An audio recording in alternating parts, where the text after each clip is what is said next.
E20 petrol కు వ్యతిరేకంగా కేజ్రీవాల్ ఉద్యమం స్టార్ట్ చేశారు. ప్రధాని నివాస మార్గంలో నిరసన తెలియజేశారు.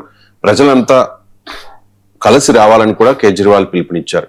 ప్రొఫెసర్ గారు, ఇప్పటి వరకు ఏ పార్టీ కూడా విధానపరంగా E20కి వ్యతిరేకంగా పోరాటం చేయలేదు. వాహనదారులు మాత్రమే అభ్యంతరం వ్యక్తం చేస్తున్న పరిస్థితి. ఇప్పుడు ఆప్ E20కి వ్యతిరేకంగా పోరాటం స్టార్ట్ చేసింది. సరే, E20 ఉద్యమం మరో నీట్ ఉద్యమంలా ఉధృతమవుతుందా? అంటే మీరు అన్నట్లు ఆ పోరాటము నేరుగా ఒక పెద్ద మూమెంట్ కు పిలిపివ్వలేదు ఏ పార్టీ, కరెక్ట్ అది. కానీ పార్లమెంట్ లోను బయట E20 పెట్రోల్ పైన అభ్యంతరాలు చెప్తూనే ఉన్నారు రాజకీయ పార్టీలు. పంజాబ్ శాసనసభ ఏకంగా E20 పెట్రోల్ పైన తీర్మానం కూడా చేసింది. మీకు ఎందుకు అంటే, మీకు లేటెస్ట్ నేను చెప్పాను ఇదో కూడా, సీ ఓటర్ సర్వే ప్రకారం మీకు more than 50% of NDA voters అంటే 2024లో ఎన్డీఏకు ఓటు వేసిన వాళ్ళలో 50% పైగా E20 పెట్రోల్ పైన ప్రభుత్వ వాదన అంగీకరించడం లేదు. E20 పెట్రోల్ వల్ల మాకు మైలేజ్ తగ్గుతోంది, మెయింటెనెన్స్ కాస్ట్ పెరిగిపోతోంది, వెహికల్ ప్రాబ్లమ్స్ వస్తున్నాయి అని చెప్తున్నారు. ఇది సీ ఓటర్ సర్వే. మీరు సీ ఓటర్ అవసరం లేదు, మీరు ఎవరైనా సర్వే చేయండి, ఇంక్లూడింగ్ ఎన్డీఏ ఓటర్లు కూడా అసంతృప్తి ఉన్నారు E20 పెట్రోల్ పైన.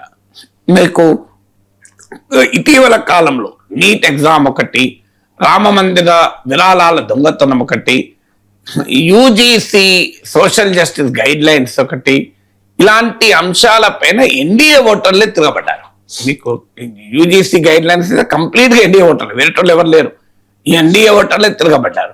సో క్లియర్ గా ఎన్డీఏ ఓటర్లే ఈ అంశాలపైన తిరగబడుతున్నారు. దానికి ఉదాహరణ మీకు బంకీపూర్ ఉప ఎన్నిక. ఎన్డీఏ బీజేపీ కోర్ ఓటు కూడా కోల్పోయారు. Upper caste, loyal upper caste, middle class ఓటర్ను బీజేపీ కోల్పోయింది.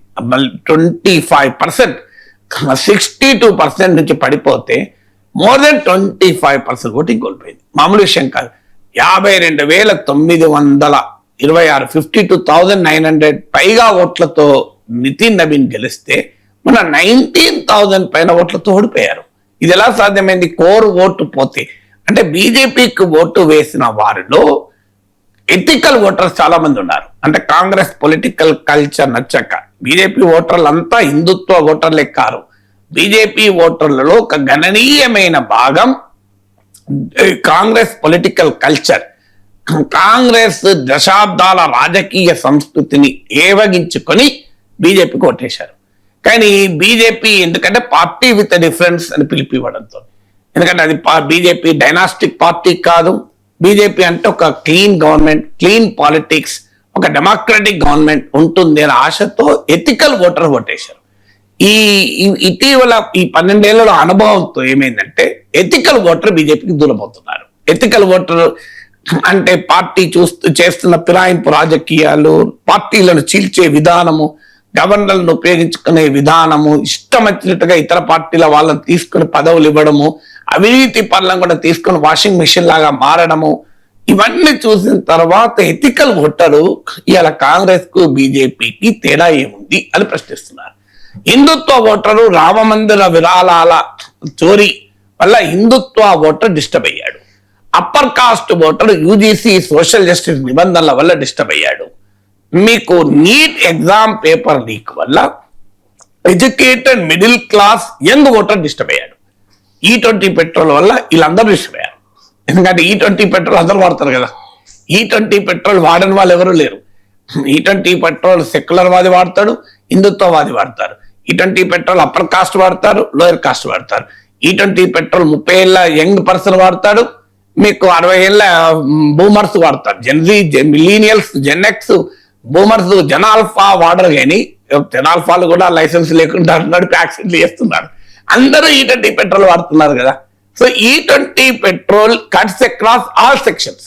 నేను చెప్పిన ఒక్కొక్క సెక్షన్, ఎథికల్ ఓటర్ ఒక కారణం వల్ల దూరం అయితే, హిందుత్వ ఓటర్ ఒక కారణం వల్ల అసంతృప్తి చెందితే, అప్పర్ కాస్ట్ ఓటర్ ఇంకో కారణం వల్ల అసంతృప్తి చెందితే, ఎడ్యుకేటెడ్ మిడిల్ క్లాస్ ఓటర్ ఇంకో కారణం వల్ల అసంతృప్తి చెందితే, ఈ అన్ని వర్గాల ఓటర్లు E20 పెట్రోల్ వల్ల అసంతృప్తి చెందుతున్నారు.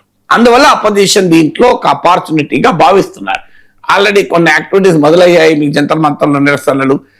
అందువల్ల ఖచ్చితంగా ఈ ప్రభుత్వాన్ని ఇబ్బంది పెట్టగలిగే అంశంగా అపోజిషన్ గుర్తించింది. ఎందుకంటే మైలేజ్ మొదట్లో తగ్గదన్నారు, ఇప్పుడు నితిన్ గడ్కరీ ఒప్పుకుంటున్నాడు, ఎస్ మైలేజ్ కొంత తగ్గుతుంది అని. అసలు మెయింటెనెన్స్ కాస్టే ఉండదు అన్నారు, ఇప్పుడు ఒప్పుకుంటున్నావు నిజమే, రబ్బర్ పార్ట్స్ చెడిపోతాయి, మెటల్ పార్ట్స్ చెడిపోతాయి అని. అంతకుముందు ఒప్పుకోలేదు ఇవన్నీ, ఇప్పుడు ఒప్పుకోవాల్సి వస్తుంది, అన్ని అంగీకరిస్తున్నారు, స్లోగా ఒక్కొక్క దాన్ని అంగీకరిస్తున్నారు.